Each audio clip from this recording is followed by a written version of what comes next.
This week, news from Gurukul, FireMon, CyberArk, Juniper Networks, and SafeBreach. In our discussion, we're going to talk about multi-factor authentication with my good friends Jeff and Michael, as John Strand is in some foreign country this week. All that and more on this edition of Enterprise Security Weekly.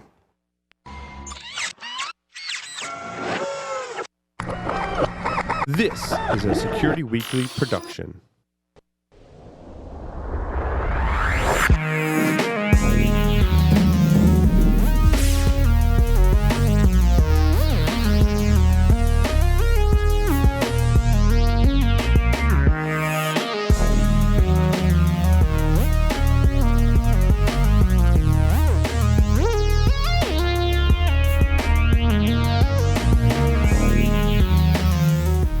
Brought to you by IT Pro TV, an easy, entertaining approach to online IT training. IT Pro TV offers 1,000 hours of up-to-date, high-quality video training content.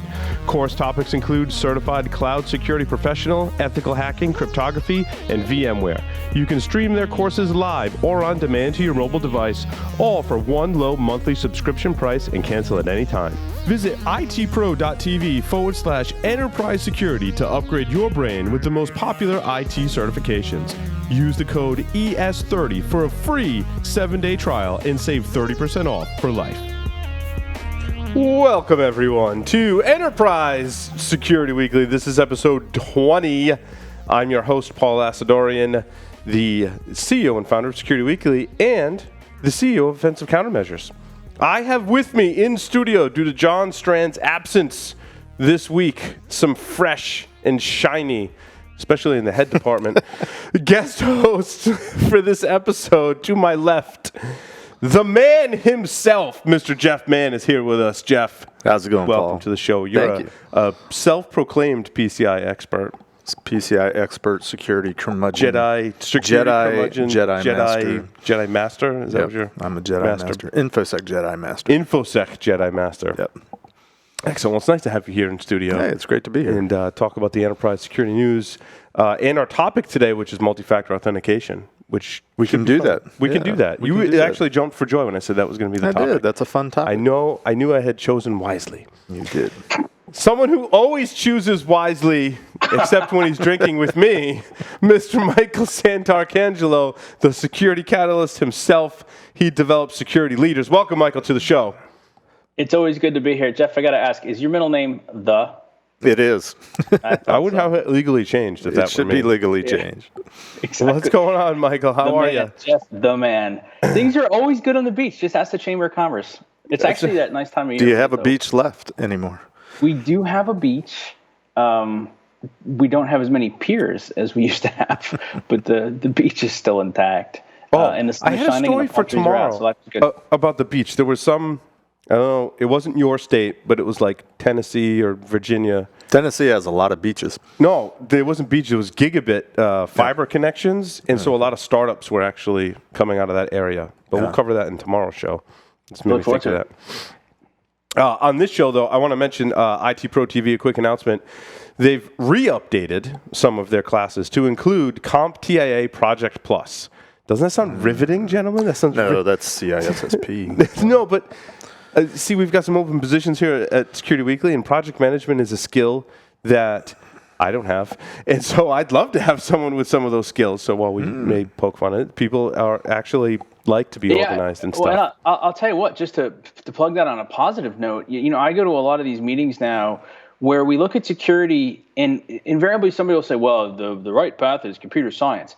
And then somebody will say, well, what about networking? And do you include that in that? And invariably at every single meeting, somebody says, you know what, I don't have anybody that knows how to market security, and I don't have anybody that knows how to run projects. Yeah. And so if you've got any security background at all, and you want to look for a way to advance yourself in your enterprise or your organization, or you want to do a startup someday, getting some of those management principles down is absolutely solid. I completely agree. They've also got courses on DNS tech skills, cyber patriot training, and networking. We might need some DNS now, huh? You got to get some DNS, you know? You got to get your Project Plus and your DNS. And networking with Server 2016, among others, and we keep you updated on all the latest courses from itpro.tv. On to the enterprise security news for this week. Let's start off with Gurukul. Our friends at Gurukul. They're legendary on the Enterprise Security Weekly show. I have a selfie with the director of product integrations or strategy. Have you had enough episodes for something to be legendary yet? Yes, because this is so legendary that even in the 20 episode history, actually 19 and 3 minutes of an episode, however percentage, it's 0.002%. Well, it's legendary that you've got Michael and I on the That is the also show legendary. Today, then. Gurukul is legendary, though. We're right up there due with to them. Selfies and stuff. But so why is Gurukul legend? Well, they're legendary right now because they've announced Gurukul Studio. And I do have to say, one of the things I really like about certain companies, and Gurukul does this, is, their press release contains a lot of marketing jargon, as we were talking Somebody about. Somebody probably had some business project training. Yes. But the quote from the CTO actually makes sense, right? He says, customers in certain industries, including government intelligence community, are unable to share with us, meaning Gurukul, the confidential data sources or use cases for custom machine learning behavior models. So that's why we developed Gurukul Studio. Now, any organization with mature IT security team can create their own unique models and enhance existing behavior models since they don't need data science expertise or to perform any coding. How about that, Michael? He defined the problem and the solution concisely in one statement and didn't use any marketing mumbo-jumbo. No, and you know what I liked about it too is so as we know, I updated question 2. It's not how tall to ride anymore, artful but ineffective. It's are we ready? So as soon as I read that and I hear now any organization with a mature IT security team, that feeds right into it, and I could say, cool. So not tearing it down to say, so what's mature? I get to say, cool. So what are some things I should look That's for? the exact question Jeff asked. What's mature mean? Yeah. Yeah. What does that mean? You both picked up. But if you think about it, right, that feeds right into it. They described the problem. They gave us a solution. So if you're looking at that going, oh, I kind of like that. All right, am I ready? Yeah, they know. They can feed right into that. I like that. Ironically, as I think back on all the customers I've had over the years as a consultant, the organizations that I've dealt with that I thought had to use the term that we're using, the most mature practices are the ones that were the most humble and felt like there's stuff out there that I just still don't know. Yeah. So the ones that said, oh yeah, we got this. We just took a course. Invariably, we're not the mature organizations. No, I totally get that. I thought mature IT environment meant that Jack and Jeff worked there, but it's just me, I guess. It's just you. It's just me. It's very clear. It's just me. FireMon acquires FortyCloud. Are you guys familiar with FireMon? They're like a cloud firewall monitoring kind of vendor, right? More so firewall. Wait, hold on. Back up. FireMon is that firewall monitoring? Am I getting confused? I think that's firewall monitoring. Firewall rule. Security manager. Yeah, take your firewall process to the next level. Right. And they acquired, which I think is a good move for them, FortyCloud, which I think is a really bad name for a company. Sorry. Now I'm going to get email.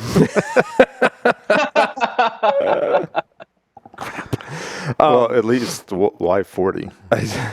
Hey, come on now. I got 11 minutes in before we would potentially get email. Gurukul might send me some positive email. We talked positively about their stuff. I was telling people about the show. I said, we get a lot of feedback on it. You know what? Good, let me go ahead and send that mail for you. They were acquired. You're good. They don't exist anymore. That's right. Yeah, so that's good. So FortyCloud, who I've seen before, is a field proven. How about that for some marketing terminology? Well, keep going. Field proven. At least it doesn't say best in class or enterprise leading or any of that other crap. So we need something different. So they're a field proven cloud infrastructure security broker. I think that means they're a reseller. What is it? What is a security broker? If we give them the benefit of the doubt, when somebody says that they're a broker to something, what that means in a traditional sense, if they do it properly, is that they're willing to understand what your needs are and how that works, and then say, okay, right? It's like if you ever listen to like sports radio or talk, right? We shop around to the best of the options in order to meet your needs. So if they're really acting as a broker, they're trying to understand what you need, and they're matching it to available stuff in the middle. Yes, they get paid in the process, but that's not necessarily a bad thing. In fact, we might see more of them at some point coming along. They're actually, in reading it now, this makes way more sense. Make your public cloud private. It always makes more sense if you read. Well, no, I did read what was in that article, but now that I'm reading directly from their website, they're essentially look like they're similar in the same class as Cloud Passage. So you have multiple cloud providers, and you need to apply the same security level to all of them and manage them, and that's what. Well, then that's not really a broker. What the hell are they talking about? That's what yes. Welcome to Enterprise Security Weekly. Let me ask you this question then. So it says, according to Gartner's 2017 Planning Guide for Cloud Computing, here's this quote. I want your reaction to this, both of you. Through 2020, 95% of cloud security issues will be the organization's fault, not the cloud providers. Yeah, I'd read that too and wanted to talk about it. I mean, I know like 67% of statistics are made up on the spot. This is in that category. 82? Something like that, right? But what does that mean? Does that mean it's like lower or higher now? Does that mean like in 2016 that 100% of the security issues are the organization's fault, or only 50%? It doesn't give any context to. If something bad happens, your fault. My guess is that less of the responsibility now falls on the organization, but as cloud providers mature, more of the security and more of the security controls are available to the organization using the cloud service. Therefore, more of the responsibility will fall on you. And much like security today, people won't do it. Well, I don't disagree with the statement, the percentage notwithstanding. I think what they're getting at is, and I won't name names, even though it seems like that's what we should do around here. That's the thing. That's going to be our slogan for Enterprise Security Weekly. Name names. We name names. We name names? Okay, so, how long did we go before I brought up Wait, PCI? as long as they're not a current sponsor, just throwing that out there. I'm just kidding. No, I'm sure they're not a current sponsor. But, infrastructure providers, cloud infrastructure providers that yesterday before that became in vogue were simply, rack space, outsourced, IT, hosting facilities. I think of Amazon in particular. They advertise, especially within the PCI world, we'll host your e-commerce site, we'll host your infrastructure, we've got you covered, we're PCI compliant, we're a service provider. And they do a good job of providing the small print that says, oh, by the way, we're just providing lights and power and the basic physical security that you'd expect from a hosting facility. We're not touching the operating system, the applications, anything that's on the boxes that we're hosting is still on you.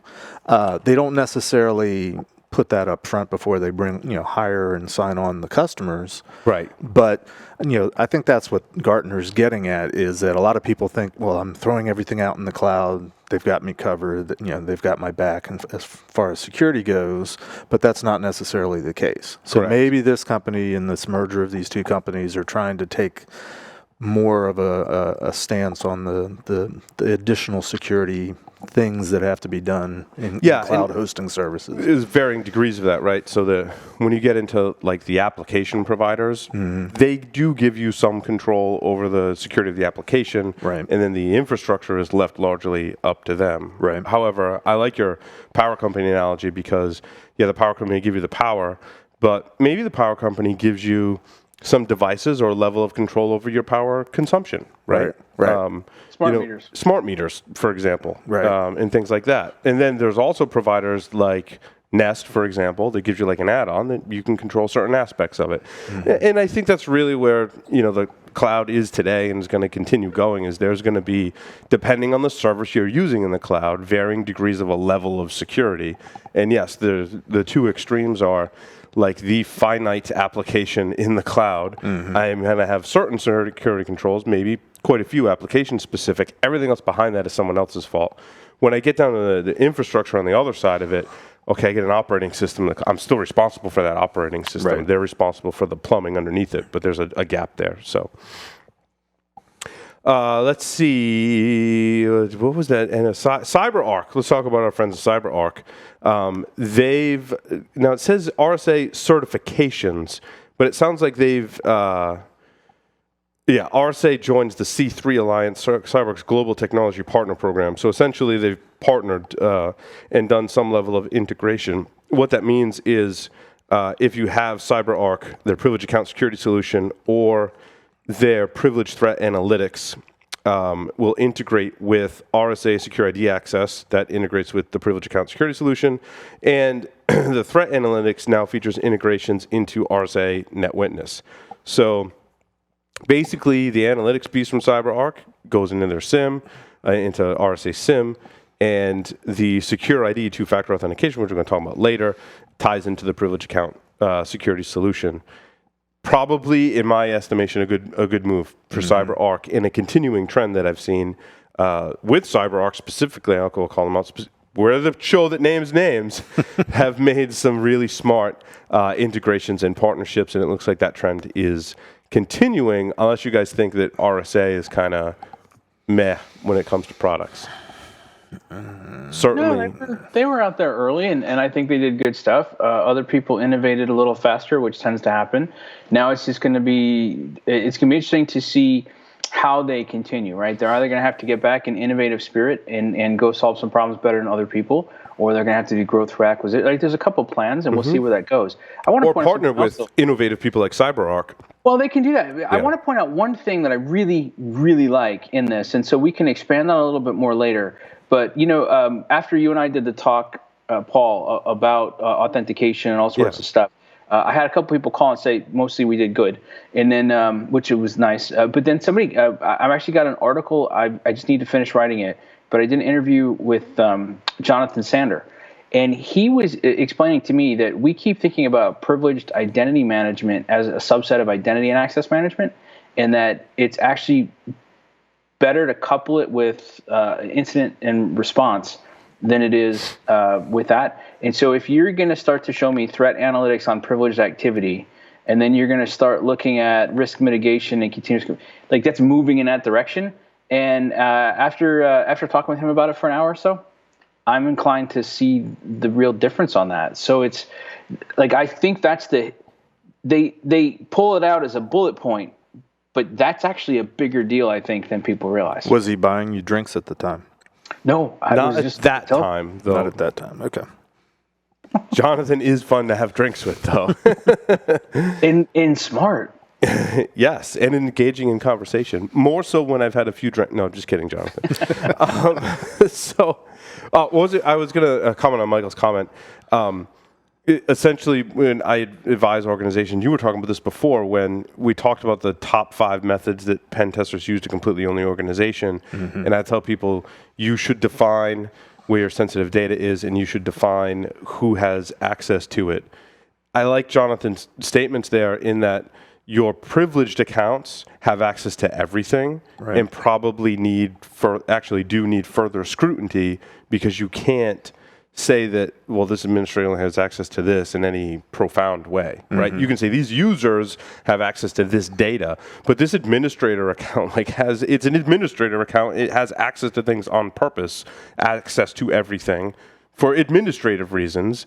Right. So that should be different. And then you might have multiple administrative accounts, right? I mean, like the core of the challenge is when we look at identity and access management, if we do it in a classic but effective way, we're going to say there's a certain number of roles, and here's how that works. And we can maybe, even if we get smart about it and go more to that identity governance administration model, push some of that control out to the people who need to have it. Awesome. But as you just described, not only as an administrator do I need to have more controls over stuff, I need to have more controls over more things. And so it's never really fit into the classic model. And there are still a lot of companies that are using, I mean, I don't want to name names, Sony, using, Excel spreadsheets to manage passwords and stuff, right? Yeah. I mean, like that's what we saw when North Korea, was that what we rolled the dice? North Korea took them down? Nation state. Nation state, right. But what I think is interesting is administrators can create users. So it throws your identity access management out the window, because if someone gains control of privileged accounts, they can create users. And it's only slightly disturbing to me that we need to have a conversation about this, because that's the most disturbing you would part. Think that most people would know privileged account means they have access to everything. Well, and I think they do, but they don't put the proper controls around it, is what we've seen. So, So the 31 best resources in information security for enterprises. Oh, goodness. I put 31. What the hell kind of listicle is that? This has got to be a Baskin-Robbins thing, right? I love it. I didn't even have to say anything more, and already... Well, let's start with 31 and work our way back. Number 1 is Gartner, by the way, in case you were wondering. Let's start with 31 and work our way. 31 is not Enterprise Security Weekly, sadly enough. Maybe that was 32, and they missed it. So 32 Enterprise Security Weekly. Let me ask you a question. So this is put out by Onion ID, and this is the first time I've heard of them. And what's interesting is all I could think of is, am I reading a list off of theonion.com? But I'm not. You're not. But they're listed as number 7. The Onion? The Onion ID is listed as number 7. Oh, they listed themselves. What was that debate like? We can't be number 1. We can't be at the bottom of the list. Put ourselves in the middle. What's your favorite number? 7. All right, we're number 7. This reminds me of the SANS posters. The best tools, pick a category of the year that have paid to be on the poster. I thought we were number 3, but that was Security Week and not Security Week. Is Security Weekly even on the list? No, we're not. Then why are we giving them any time here? Because I think it's hilarious. That's why. And, I mean, our audience would read this article and likely come to the same conclusions we did, that it was not really useful for them as a resource for enterprise security information. Although, I mean, not to knock anyone on the list, certainly. Yeah, there's some good stuff on the list. Yeah, there's some good stuff on the list. There's good stuff on the list, but why this But list? take it with a grain of salt. Some vendors do have, and of course, Yavid's on the list. Yavid Malik's on the list, who's an awesome person. Awesome. Are there any sponsors on the list? Not that I know of. Okay, so fair game.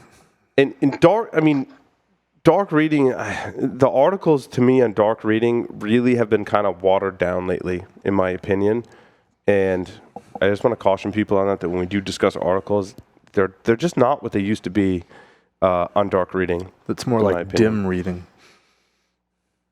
perhaps. Could be. I mean, Krebs is, and it's not necessarily that anyone on this list is good or bad. Mm-hmm. Krebs is not so much an enterprise security resource. Krebs is an internet security resource. He talks about the security of the internet. Mm-hmm. Ransomware, DDoS attacks, the whole thing, mostly criminal activity. I guess you could look at that as a source for threat intelligence, but it's in a very general sense. Obviously, it's not tuned to you. In any case, I thought it was an interesting list. You may find some resources on there that you really like or hadn't heard of before. Certainly wouldn't make up my list. Maybe we should come up with our own list. I will. How about that? We could do that. It could be a collaboration, not just your list. Yeah. We could crowdsource the list. We're going to crowd. I like that. That's less work on my part. So we talked about Safe Breach, and I do publicly apologize to Safe Breach, and a lot of our listeners who were listening early on are giggling because we didn't. Well, the way John phrased it wasn't very nice when we talked about Safe Breach. To talk about it like adults, we fundamentally, I think, disagree with the approach. And basically, Safe Breach's approach is, Jeff, you may have an interest in this, right? Don't do a penetration test. I don't think they're saying don't do a penetration test, but they're saying that their solutions can simulate breaches and help you improve your security. And it's not a human doing it; it's a software platform. So you've piqued my interest. What is their methodology? So they list their benefits as simulate the cyber kill chain. So they're claiming to be able to use lateral movement, exfiltration, things of that nature. Of course, I think it's a page out of vulnerability management, right? Continuous validation of risks. Right. So rather than continually look for vulnerabilities, so they just find the admin accounts, the privileged accounts, and walk around from there. Correct. Okay. Yeah. And I mean, they claim to constantly update their breach methods. It's somewhat similar to Core Insight was the product, which didn't really take off in the market, which I think kind of further fueled our what we believe about the effectiveness of this product class. However, if people can prove me wrong, we did hear from one listener who said, well, I mean, he's like, we didn't end up buying it, but we did see some merit to it as well. So it wasn't all bad experiences from people who have tried it. So if other people are using SafeBreach and really like it, I was just curious what you guys thought of this particular. While John's not on to say really derogatory things, and understand John comes from a penetration. They're using different language, but it's basically an automated pen testing tool. Correct. That's what it sounds like. Although they'll say it's different, I think, but. Right. Well, they're using different language, but that gets more into marketing, I think, than methodology or technology. Correct. From what I can tell. Correct. So I would like to learn more. Mm-hmm. I'd like to be proven wrong anytime we talk about a vendor like that. Put it that way. Well, there's probably a place for this in the market and these types of tools. Not everybody's ready for a real pen test. That's true. That's true. And we do say that as pen testers. I mean, there's a lot. We'll talk to clients and be like, "Yeah, no, you're not ready.